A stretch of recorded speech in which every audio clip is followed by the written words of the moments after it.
Hey everybody, welcome to a very special edition of Security Token Academy, the 2020 pandemic edition. We are recording from our makeshift home studios scattered around the city, around the country, around the world.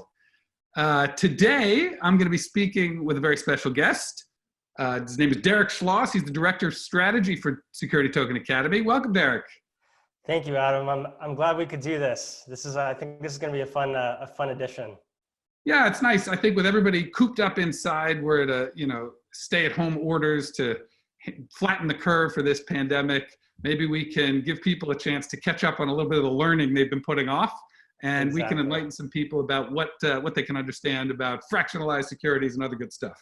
Exactly. Let's do it. Okay. So Derek, you are an expert in ways that I can only hope to be. So I'm excited to be able to talk to you about some of the things you've been writing about, and that I think maybe some people have been following the stuff that you're writing, and maybe they're following your latest. But let's dive into it a little more deeply. Why actually did you decide to write, it's something called Security Tokens and the Formatting Revolution? Yeah, no, it's a great question. So Adam, well, first I'll say we're experts in different areas, and so it's always fun chatting with you because I get insight on things that I'm just not quite seeing. So it's fun to put our two heads together. Security tokens in the formatting revolution. So I've been in the space for a couple of years now, and I generally when I try and explain the benefits that will accrue to security tokens and blockchain-based securities, it's usually to two distinct groups of people. The first is folks who really understand the value proposition of digital assets that are bearer, that are fixed supply, things like Bitcoin.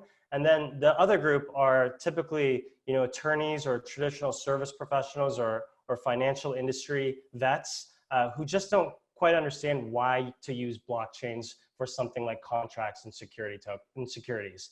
And so this piece was really written, it was kind of born out of a number of these conversations over the last few years, really trying to address both of those different camps and kind of position this idea of taking securities and putting them on trustless ledgers as a formatting revolution that's basically 3,000 years in the making. That was the approach that I took with the piece. I like that. A lot of people wouldn't say 3,000 years. I can't wait for you to break that apart. Many years in the making. So before we get to the 3,000 years that we've been waiting for this, so you kind of lay out that there's two layers, right? There's this legal layer, there's the formatting layer. So you mentioned a little bit that there's lawyers on the one side, but why are these important? Like, how do they work together, and what's the difference? Yeah, no. So it's great. So the way that I like to think about this, and I think a lot of the misunderstanding, or at least struggling to understand the true value prop of what's going on here, I think it's helpful, like as a heuristic, to kind of organize these ideas into buckets. And so the way that I did that was say, okay, here we're going to have what's called the legal layer. We're going to put, as it relates to kind of securities and contracts, we're going to put things like our laws. So the Securities Act of 33, the Exchange Act of 34. We're also going to put our arbiters, our judges, our human decision makers, and the decisions that they come to as a result of those laws. So stare decisis, we're going to put that in the legal layer. We're also going to kind of put the principles of why we have these laws to begin with. So investor protection to protect contracting parties and to facilitate efficient value exchange. We're going to put that in the legal layer. So this mix of rules and regulations and principles and lawmaking and decision making with judges, we're going to group that into the legal layer. And the formatting layer is totally different. The formatting layer only has one job, and the job for the formatting layer that I argue is, over the course of history, the formatting layer is really meant to find optimal formats by which to promote the legal layer's value proposition. So for contracts and securities, the formatting layer has always yearned for formats that further investor protection or further the protection of contracting parties, or it helps facilitate the efficient exchange of value. And so that's where I see these two layers intersecting. You've got the legal layer with all of the rules and the rights and the regulations, and the formatting layer, which is really meant to find optimal formats for that. And we can trace kind of those benefits over the course of history. Okay, so now we're talking about the course of history. I like it. Now hit us with this 3,000 year idea. So how have these two things been in existence even for let alone the last 10 years. How about 3,000 years? Yeah, it's true. So you definitely have to zoom out a little bit and kind of think about things a little bit more abstractly. And so that's I kind of like what I tried to do with this. But the idea is that for as long as we've had rule of law, we've really tried to package it into better and better formats. And so you look back to the first kind of format for contractual agreements, and it was the oral format. Oral format was great, right? So, you know, you think about in the Roman Republic, they had this thing called stipulatio. And this is essentially a format that allowed two contracting parties that could orally agree through question and answer, and there was legal protections through that contract that they were able to form. They didn't need to write it down. And it was a great way to take, you know, some of the principles of the legal layer and package it into a format that was really further the economy, further participation in the economy. The oral format, though, it has its limitations. It's not great at evidencing that the agreement took place. It's also not great at evidencing what those terms are. And so the next logical, you know, format was the written format. And so you started looking back through history. If you look back through history, you can kind of see this play out. But we started finding these different features through written formats that could help further the legal layer. So it started with durability. And so the codes of Urnamu were these codes. This was like 2000 BC. It was written on Urnamu, yeah. Okay. And so it was written on clay tablets. And it was great because it's durable. We can go to a museum today and still see those today. The next kind of benefit from the written format was the signature authentication. So in 1200, things like parchment and the wax seal. And the wax seal was awesome because it could prove that I, as a party to this contract, intended to be bound to this agreement. It was great at evidencing, you know, my participation in a contract, and it also prevented fraud. And then, you know, if you keep going further through history, later on, there's this idea of distribution. So with the Gutenberg's printing press and later on the paper machine in the 1700s, these ideas really helped proliferate the written format in ways that we just couldn't before. And so this idea, as we go through history, these laws started taking different forms based on finding more optimal formats to further those two goals that I described early on, which was protection and furthering value exchange. And we get to today where everything is moved from paper to electronic. Yeah, so I was going to say this. I love, first of all, what's the over under on number of months before a startup is named Urnamu, right? Man, I give it probably 24 hours after this is live, Adam. You know what's happening. Okay, so we've gone from Urnamu now to 2020. What does the current layer look like for securities contracts? Let's say in the U.S. What are some of the problems with it? What's happening? Great question. You mentioned digital. I assume that's yeah. So in the 70s, there was this massive push, and this was really as the result of personal computing and corporate computing, where we were able to start taking the paper contracts that we made, the paper securities, and have them live as ones and zeros on electronic and digital databases. And so that's what our securities and our contracting environment looks like today. If you look at our public markets, there's our public securities live on databases that are kind of centrally run by the DTCC and the intermediaries therein. And in our private markets, they also live on ones and zeros in databases, but they're usually in idle places like our law firm servers or on cap table software or on spreadsheets. But I guess the through line, if you just kind of zoom out and look at these things, they still live as ones and zeros. They're just kind of in these siloed, intermediary locations. And that's where I think the next formatting layer is going to really be born out of. It's this idea of unlocking these things from these databases and putting them on a trustless settlement layer. And then this is really the power of blockchains and why I believe blockchain-based securities are the next format for the legal layer. Great. So you mentioned the trustlessness of that layer, but that might not be immediately clear to people why that's better. Like if I have a cap table and it's sitting at my law firm's, in my law firm server, don't I want it there? Why is it better if it's in some public, well, maybe it's not public, but a trustless layer? Can you walk us through the benefits of that? Sure. It's a great question. And I would say if we look at the problems that exist with the current model, it's probably easier to kind of grapple with. So I would say the problems that are born with the model of having these assets live in all sorts of dispersed locations I would say that when you try and move those assets, there's certainly, rent seeking from moving an asset from one location to a different location. There's time between, matching and settlement that exists today that creates just an inefficient use of that asset in transit. There's also, less governance rights, and this has been written and articulated by attorneys. It's this idea that as you have your assets that you own that are now, there's a ownership stack that now exists, and you're at the bottom of that, even though it's your assets. There's intermediaries that may have stronger rights to govern those assets than you, just by way of how this structure has been formed over the last 30, 40 years. And so in the aggregate, there's all of these problems that really stem out of inefficiency. It's costly, less governance and rights associated with the assets. There's the argument to be made that idle assets aren't the most efficient use of those assets, and when you think about them in the context of our markets. And so this database model where we have, hundreds, if not thousands of these databases where our assets live may not actually be the best format for them. And I see this very much as a formatting problem. I think there's probably a way to have those benefits of ownership and asset management exist through ones and zeros, while still having them move more freely, be more sovereignly owned. And I think this is the idea of blockchains as a formatting upgrade.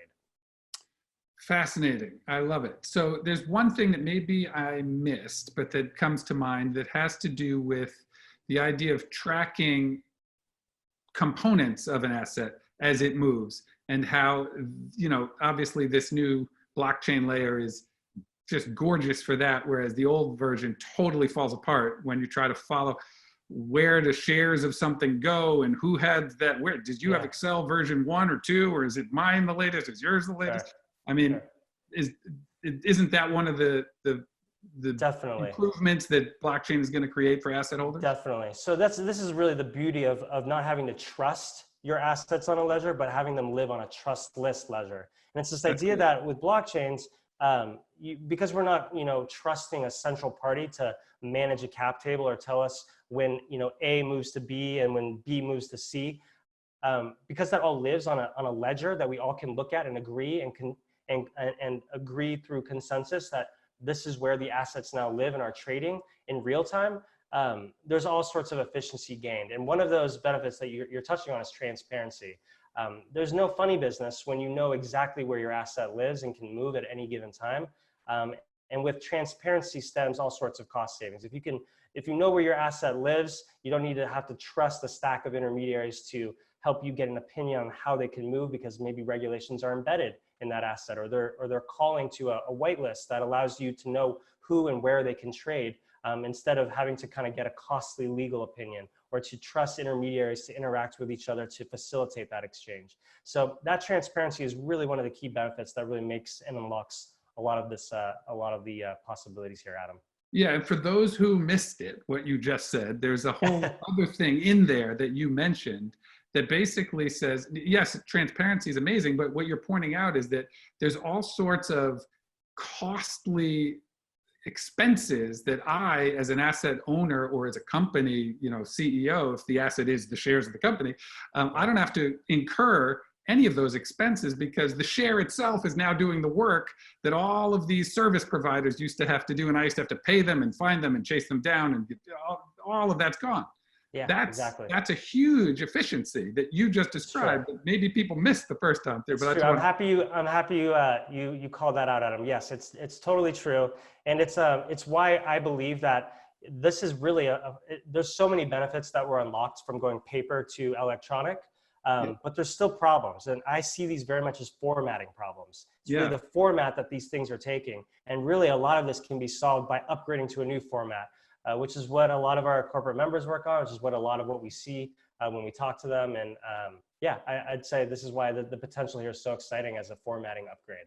Yeah, I love that you came up with the idea of kind of framing it as a formatting issue, because I think one of the roadblocks mentally for a lot of people is it's something different. Wait, I have my security, and then there's this blockchain. But I don't like blockchain because I like securities. Totally. No, it's a digital security. Totally. It's still the same thing just formatted differently. I like that you've called that what it is. Exactly. Yeah, you nailed it. I'm a big believer in trying to find ways to communicate the value proposition in ways that folks can understand. It's something that, you and I have talked about. I think there's great precedence here, right? Like I think memes have really kind of invaded our society, and it helps us remember and share in an understanding of how things work in the world.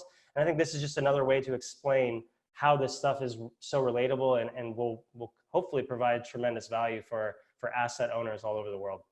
Yeah, absolutely. So, okay, this is a good segue. So you also, while we're talking about coining terms, you talked about something called digital sovereignty. So Oh yeah. why is that idea important in what we're now calling blockchain-based securities? Totally. So Adam, all the stuff that you and I just talked about, all the cost savings, the efficiency improvements, the transparency, the regulators love this stuff because they can have read access to how securities are moving throughout their life cycle.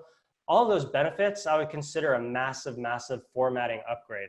And if we just stopped there, I would be super content and still believe that this is where the future of asset management and asset ownership is going to exist with blockchains. But it doesn't stop there. I think the cool thing that trustless ledgers and digitization really unlock is this idea of digital sovereignty. There's been a bunch of folks who have written about the possibilities. Professor Stephen McKeon at the University of Oregon has written about this. He calls it, this expansion of design space. An attorney, Gabriel Shapiro, who's a friend of mine, has talked about this as well, this idea of owning this asset more closely, this security more closely than ever before.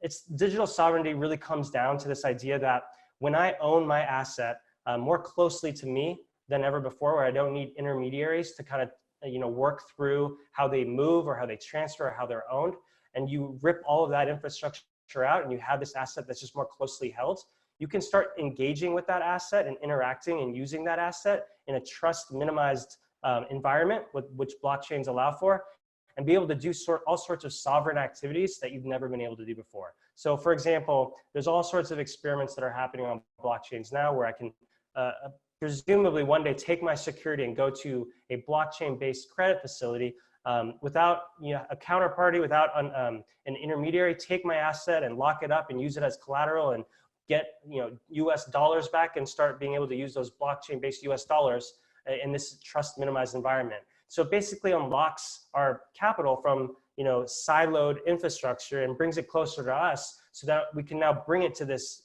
trust minimized environment and start interacting with this whole new world of ones and zeros that just wasn't possible for in this siloed model that we've had for the last 40 years, Adam. That is exciting. And there's so many more ways that the geniuses around us are going to start coming up with ways to interact with these assets that they now have sovereignty over, to use your term. It's exciting to see. And and some of those new companies are going to be called, what's the name? I forgot the name. What's the guy's name? Oh, Ugando. The codes of Urnamu. Urnamu. You heard it here first. Yeah. So as usual, so is there anything else that we think is coming around the pike now that we have these sort of distinctions, which are like the difference in format, not a difference in actual fact, and then maybe the idea of having sovereignty of our assets? What any last thoughts about where that's? Yeah, I mean, so Adam, this is the beauty of computers and ones and zeros and having all of this stuff be reduced down to trustless ledgers. It's really, I think at this point, it's really just watching this industry evolve and watching these experiments prove out and seeing how the regulators interact with these experiments and seeing how our legal layer evolves over time. But, I firmly believe that as assets, more of the world's ownership gets reduced down to these trustless ledgers, to these ones and zeros, we're going to see all sorts of really cool experiments. So things like, streaming equity. Let's say you're a startup and all of the ownership of that startup, that equity lives on a trustless ledger. The advisors, the investors, the employees, all of those folks may be able to get streamed equity in real time. And then as that equity accrues to them, they'd be able to now closely hold that equity that doesn't exist on a paper and use that equity in ways that they just weren't able to before. And hopefully in ways that are 24/7, bound not by geography, because we've got these regulations coded into the assets themselves. There's all sorts of opportunity for just some really cool stuff to happen. And I think it's this idea that over time, the legal layer and this new formatting layer will evolve in ways that we just can't really grapple with. But it's something that I think, you're going to keep an eye on. I'm going to keep an eye on. Security Token Academy is going to keep an eye on. And it's a really fun space to be a part of and watch evolve. It is exciting. And for everybody who wants to also keep an eye on it, just watch here, because this is the first sort of interaction between Derek and me about the latest that's happening in this space. We're going to come up with many more to come. So Derek, thanks so much for joining us. That's it for today's show. Be sure to follow us on Twitter, Facebook, Telegram, and Medium. Don't forget to subscribe to our YouTube page so you don't miss out on any of our videos and expert interviews like this one. And a big thank you, as usual, to all of our Gold corporate members as well. We invite you to learn more about our corporate members by clicking on the directory tab and click Corporate Member. Remember to stay safe, wash those hands, stay sanitized. I'm Adam Chapnick. For everyone here at Security Token Academy, thanks so much for watching.